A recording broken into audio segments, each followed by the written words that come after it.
All right. Hi, everybody. I'm Miss Wellman again, and today we are going to be talking about the themes in Frankenstein. Before we hop into the lesson, though, just a reminder that you need to read chapters 8 and 9 today before you do the lessons. Quick check at the very end of this lesson. To read both of those chapters, it should be about a total of like 36 minutes. Give or take a little bit depending on either how fast you read or at what speed you listen to the audiobook. So just kind of keep that in mind as you're going through today.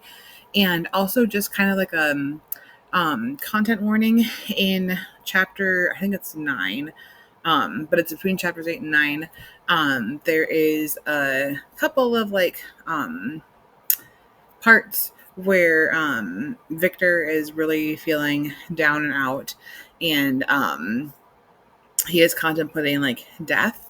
And so just knowing that's kind of a sensitive topic for some folks, just know that is something that's been happening in today's reading. So just kind of keep that in mind as you hop into it. And if you are experiencing any problems with it, please contact one of us and we would be happy to talk about it with you. And we are here for you and support you. So just wanted to put that out there, my friends. But to move forward, our goal today is we want to understand and recognize the major themes in Frankenstein. And then we also want to understand and recognize the major symbols in Frankenstein. So those are our 2 lesson objectives for this day.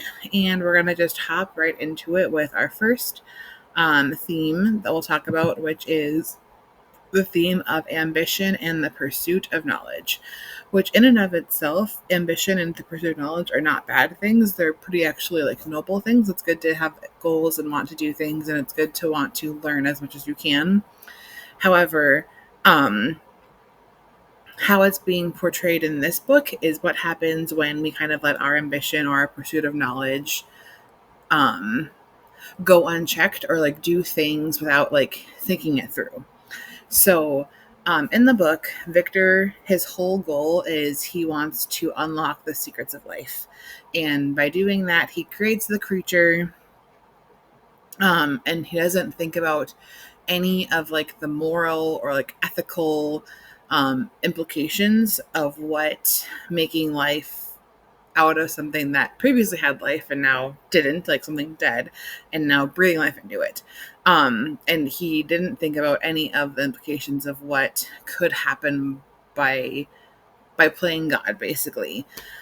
He was very blinded by ambition, and he just didn't stop to think about any of the consequences of his actions.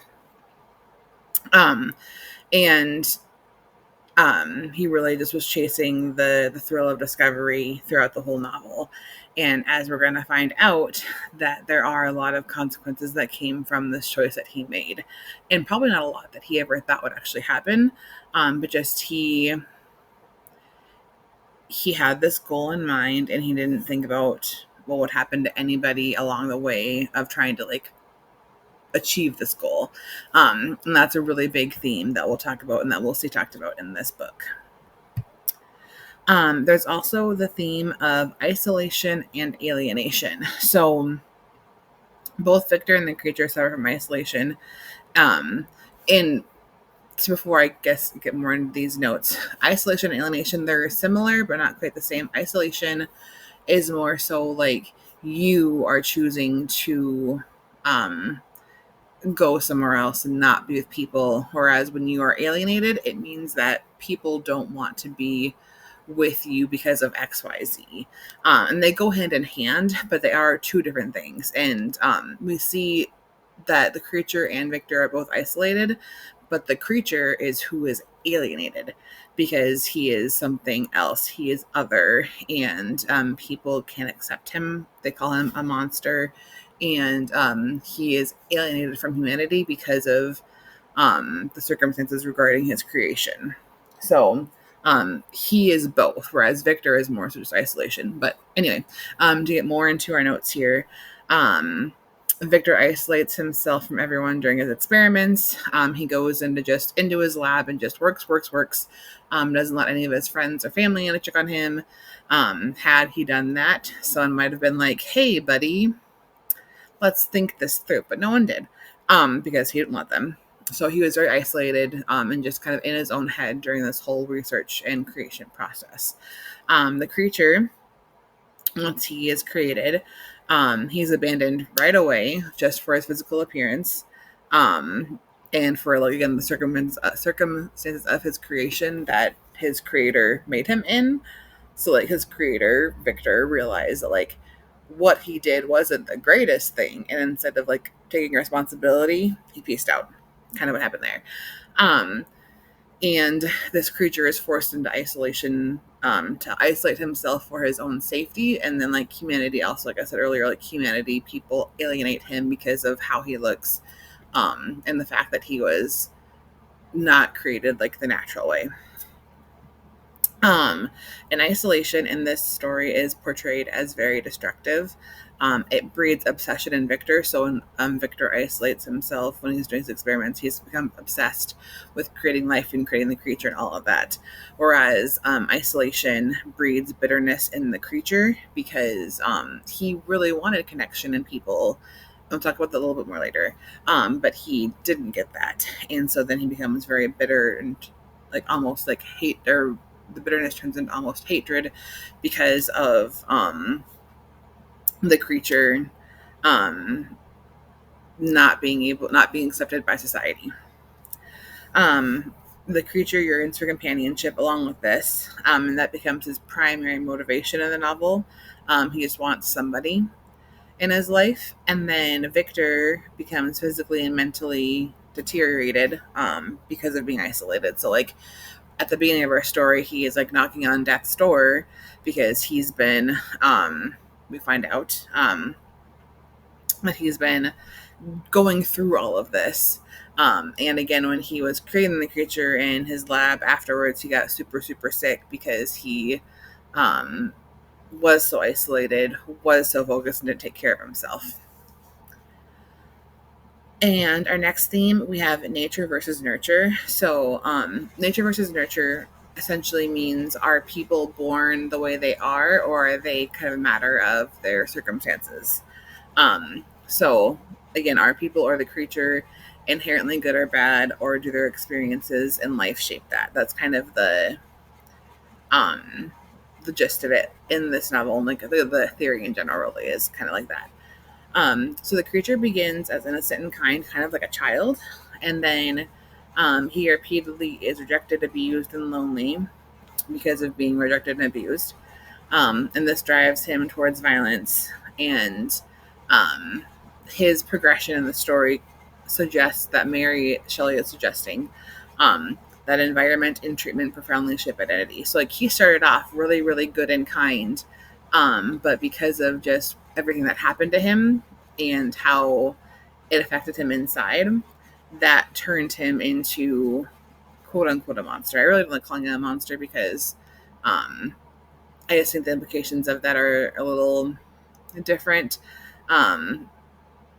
because a lot of his things he did were acting out because he didn't, like, not know any better, but that he had really been, like, driven to this point, which is a whole other different, like, conversation and stuff. But overall, again, the theme of nature versus nurture mostly is talking about the creature and just, like, do we become good or bad, or are we born that way, and the different things that shape that.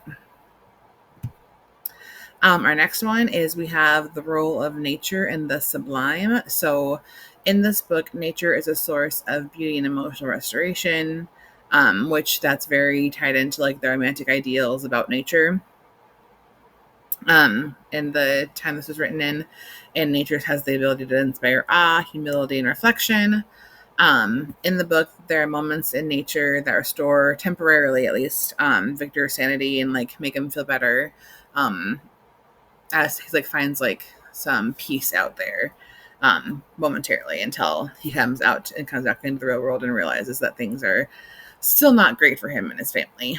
And then nature is a refuge from the cruelty, from cruel humanity for the creature. So, like, he goes out into nature and hides in the woods, hides in a hovel, just to kind of find a safe place to be away from all of the horrible things that have happened to him out in the world from humans.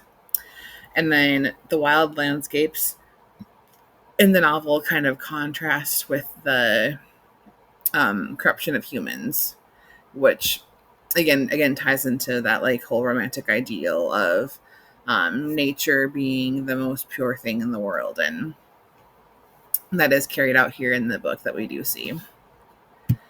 We also have creation and responsibility.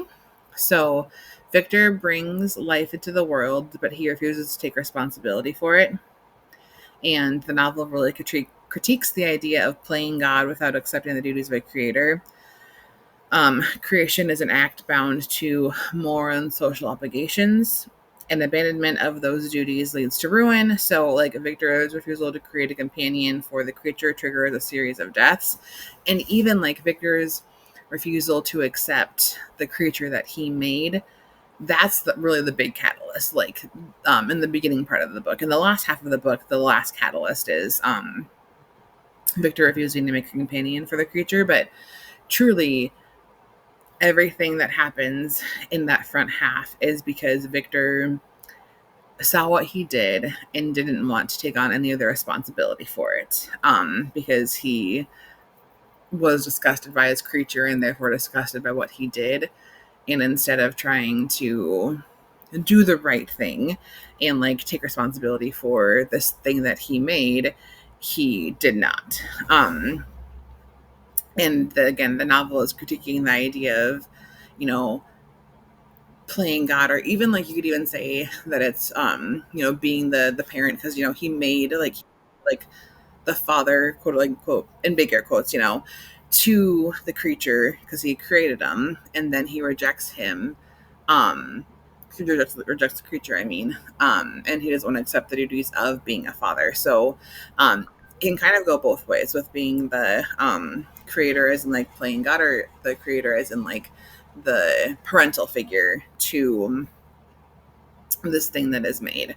But again, like that refusal of expecting the refusal of not accepting the obligations that come with creating life are what triggered every bad thing that happens to Victor from here on out. And then we have justice, revenge, and retribution.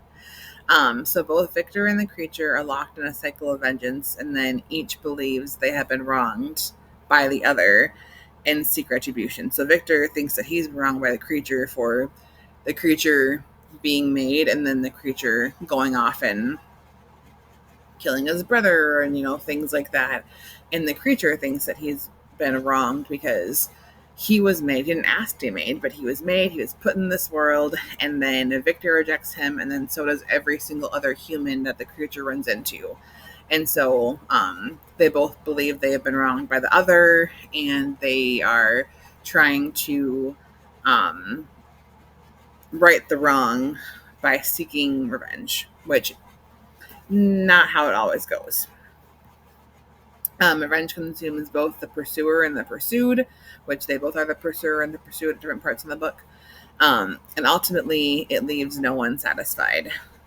And so the idea of justice becomes distorted by personal grief and rage. So again, like they are chasing each other. It's a cat and mouse. But at the very end of the book, like neither of them gets the ending that they wanted. And Victor chases the creature across the globe even as his own life collapses. And then the creature kills those that Victor loves in retaliation. So it's a vicious cycle. And again, no one is satisfied at the end of it. So one would think, like, what was the point even? Because no one got what they were wanting or hoping for. We also have the theme of appearance versus reality. So the creature's physical appearance does not match his intelligence and emotional depth. He doesn't look like he's really anything that you would think would be very intelligent or well-spoken or whatever else, but he really is. He's very smart. He's very eloquent when he speaks, and he really does feel a true depth of emotions. But one wouldn't guess that based on how he looks. Um, and society judges him for, again, how he looks. They see something who is kind of a patchwork of body parts, and he does look like what one would consider a monster. And by thinking he's a monster just by the way he looks, that creates a self-fulfilling prophecy, because the creature believes, if you think I'm a monster and you treat me like a monster, then I might as well act like a monster. Why should I be nice and kind and try to, you know, help you see the humanity in me when you just won't, and you're going to judge me off the bat like that? So really, this just creates, like I said, a self-fulfilling prophecy of, you want me to be the bad guy? Fine, I'll be the bad guy. And he does. And again, does really, really not good things. Um, and then Shelley critiques the superficial judgment and questions who the true monster is.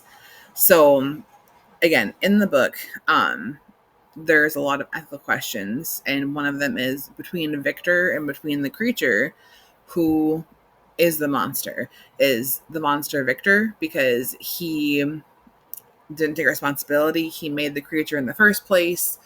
Is he a monster for those things, or is the creature a monster based on the actions that he did when he was trying to both get revenge on Victor and then also just trying to survive even before he got with Victor and was kind of locked in that vengeance cycle? So that is a question that is raised and up to the reader's interpretation, because you can really see, I think, both sides with it, and it's up to what you guys think of, who the true monster of the story is.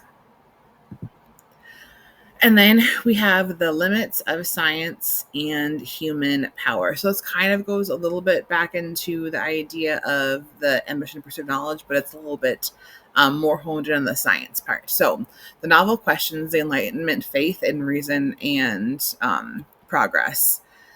That, and with humans trying to master nature without like the boundaries and stuff. So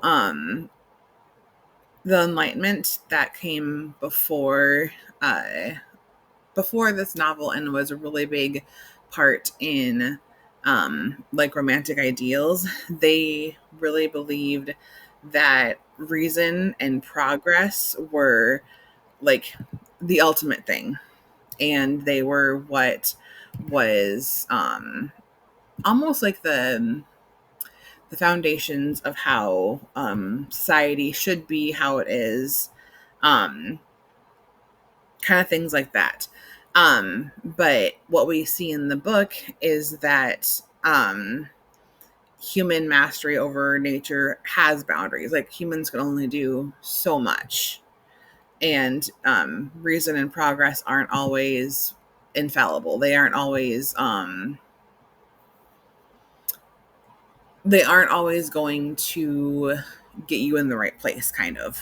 And so Shelley saw, again, because she was from the Enlightenment era, from the Romantic era, she saw rapid scientific advances happening like in her day-to-day life, and she really kind of questioned it. And in the book, she kind of is trying to warn that technological achievement without any ethical grounding can invite catastrophe. So, like, trying to progress and move forward with all sorts of technology, if there is no forethought, no questions of ethics with it, it can invite some really catastrophic things. I don't want to use a historic example, but talking about one that we have today, and one they'll talk about a little bit later too, actually, in the latter half of this unit, is right now we are living in a time of AI where AI is everywhere. It's very prevalent in our day and age. And since it's still so new mostly, there's a lot of questions about it. people are questioning kind of the ethics of it because, there are things like ChatGPT where I know that I have had experiences and other teachers have too, where students will use that to write papers and turn it into us. And, is that ethical? Because that's not a student's writing, that's computer writing for us. So, like, where is the ethical kind of line there? And how do we help students to, use AI as a tool as opposed to a way to cheat, for lack of a better phrase there?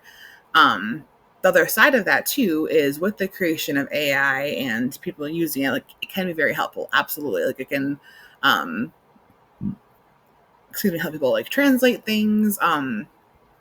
Thinking about myself personally, like I have a sister and she's Turkish and she is trying to come here and um she is fluent in Turkish, in English, and her husband kind of is, like he's working on it, and her mom is too, and they want to come and visit. But she was talking to me saying, if I can't translate for some things or if whatever else, like we can just use Chat GPT to like translate back and forth. So it can be a tool that way, but can also be something that can cause issues too, again, with like making work that isn't yours. And then there's also the implication too that AI and like the factories that are built to be like AI kind of centers are really, really not good for the environment, just because of like all the resources they draw from and things like that. So there are a lot of ethical and other sorts of implications that come with AI in our time. And there are like others in like Shalea's time too. But I mean, I think for us to kind of be in her shoes when she was writing this, I think thinking about AI kind of in our age is very similar to how she was feeling about advancements happening in her age too. Because again, there wasn't they didn't have the knowledge that we did, that like, things will, work out or it'll be okay because of XYZ or whatever, because we put things in place to kind of keep those checks and balances. And it's the same now. We're like, maybe 50 years from now, people are going to be like, they shouldn't have worried about it because we had checks and balances for everything and whatever else. But, we don't have that foresight right now. And so that's why there is this whole discussion of, the ethics of AI and things like that. So just kind of to ground that into our own understanding, to be able to kind of like sympathize with how Mary was feeling at her time as she was writing this and talking about Frankenstein and things like that. So just wanted to give a little bit of more context with that one. And then lastly, with the limits of science and human power, Victor's failure in the book does not lie in creating life, but it's his inability to foresee or control the consequence of it. So he isn't a failure for doing what he did. We can talk about the ethical things later, but I mean, he didn't fail at what he did, but he failed in being able to, first of all, see what could have happened from the choice that he made. And then he also failed to do something like that could control the consequence of it. So, like, I mean, he very well could have taken responsibility for his actions and taken the creature in and been a mentor and things like that. And if he had done that, I think it would be easy to argue that none of this bad stuff would have happened. But again, he chose not to. He didn't think about the implications and just went with it. And the domino effect happened. And that's what led to ultimately not only his demise, but the demise of a lot of his loved ones too. And so his failure lies in that he didn't think things through, basically. And that's the last of our themes that we have. And then there are really only 4 main symbols in Frankenstein. So the first one, we have ice. And ice is a symbol of isolation, alienation, emotional coldness. So whenever we see ice or like the Arctic or glaciers, kind of things in that realm of ice, there are themes of isolation, alienation, and emotional coldness kind of happening where that symbol is being used. Again, it's of ice of any kind. So like ice in and of itself, cold weather, cold expressions from characters, talking about the Arctic, talking about glaciers, Those are all the physical symbols that are talking about um, those themes of isolation, alienation, and emotional coldness. And then the creature also acts as a symbol. He is a symbol of the consequences of careless science. Like, he really is a symbol for a couple of those last themes, like for the last theme for sure, and then for the creation theme. He is a symbol of just that. So what's happening to the creature as the story progresses, um, he is, just showing the consequences of science that is done without any forethought or any like consideration of what is the worst possible outcome of this scientific quest that we're on. And their last two symbols that we have are fire and light. And I did not define those for you because, again, part of what you're doing for your portfolio is you yourself are supposed to say what they mean and use that to tie to a theme in the novel. And so that's all on you. But when you look at fire and you look at light, fire in and of themselves, fire can be really good because it can, make you warm. It can cook your food. It can be a source of light when you're like camping or something else. But fire can also be damaging because fire can, if not tended to properly, it can burn out a whole forest. Or if not, you're not paying attention when there's a fire and you reach over the fire, you can get burned. It can cause harm. So fire, if it's not tended or pay attention to, whatever else, it can cause harm. And then we have light. And light, we generally see, it can shed light on subjects. So when something is having light shed onto it, you're kind of seeing everything about a certain thing. So like, you walk into a dark room and you can't see anything. You turn the light on and then, you can see that there's a box in the corner and that there's a bed by the window and that there's a ceiling fan on the ceiling. And so light can really be used to show you things that you previously didn't see before. Light can also be a symbol or not, can also be a source of like when you're driving at night and you see lights ahead. Oh, that's a town. So like there are people there. There is humanity. There is society there. So light as just something in our everyday lives can also just be a source of knowing there are people there or a way of seeing things that you couldn't see before. And maybe those are ways that it's used in the book, maybe not, but just something to possibly think about as you are reading and seeing if any of those ways I described, fire or light, could possibly fit into how fire or light is being portrayed in the book. So just maybe throwing it out there for you. That's all I have for you guys today. Have a wonderful day. If you need anything, please reach out to one of us, of your teachers. We'll be more than happy to do whatever you need us to. But that's all that I have for you. I'm almost out of time recording this, so I'm going to hop off here in a second. But have a wonderful day. Thank you so much for being here with us. And I will see you tomorrow.